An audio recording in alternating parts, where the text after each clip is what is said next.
अस्सलामुअलैकुम नाजरीन, आप देख रहे हैं न्यू BBC न्यूज HD और मैं हूं आपकी मेजबान सना चौधरी। शामिल करते हैं आज की अहम खबरें। खबर शामिल करते हैं खानेवाल से। साजिद महमूद मलिक की रिपोर्ट के मुताबिक अब्दुल हकीम में रेस्क्यू फायर ब्रिगेड गाड़ी और अमला न होने की वजह से एक बार फिर बड़ा नुकसान हो गया। कल अब्दुल हकीम इंटरचेंज M4 मोटरवे पर मुसाफिर बस में आग लगी। फायर ब्रिगेड की गाड़ी को खानेवाल से जय बको पर पहुंचने तक मुकम्मल मुसाफिर बस जलकर तबाह हो चुकी थी। Report Sajid Mahmood Malik, bureau chief.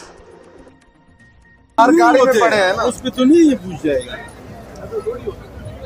अक्सर के एरिया में होना चाहिए, हमारी मैनेजमेंट है, अगर ये ना कि और चलान करने को बोलने वाले बहुत जो है ना एकदम है तभी से कानूनी आदमी कहते हैं 10,000 का चलाते हैं, डॉक्यूमेंट्स है, कोई हिकमत अमली नहीं है, कोई अखलाकियात नहीं है, कोई इंसानी हमदर्दी नहीं है, उसमें हमारे ड्राइवरों के साथ ये नहीं करते। और इधर ये हालत है, अभी 50 मिनट हो गए हैं, कोई हुकूमत ऐसी नाअहली है और मैनेजमेंट इनकी गलत है, अभी तक फायर ब्रिगेड नहीं आई है।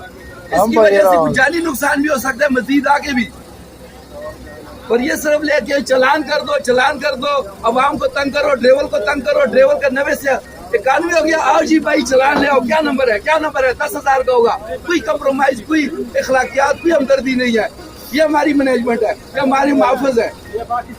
हाँ जी, और हम लोग इनकी जो है ना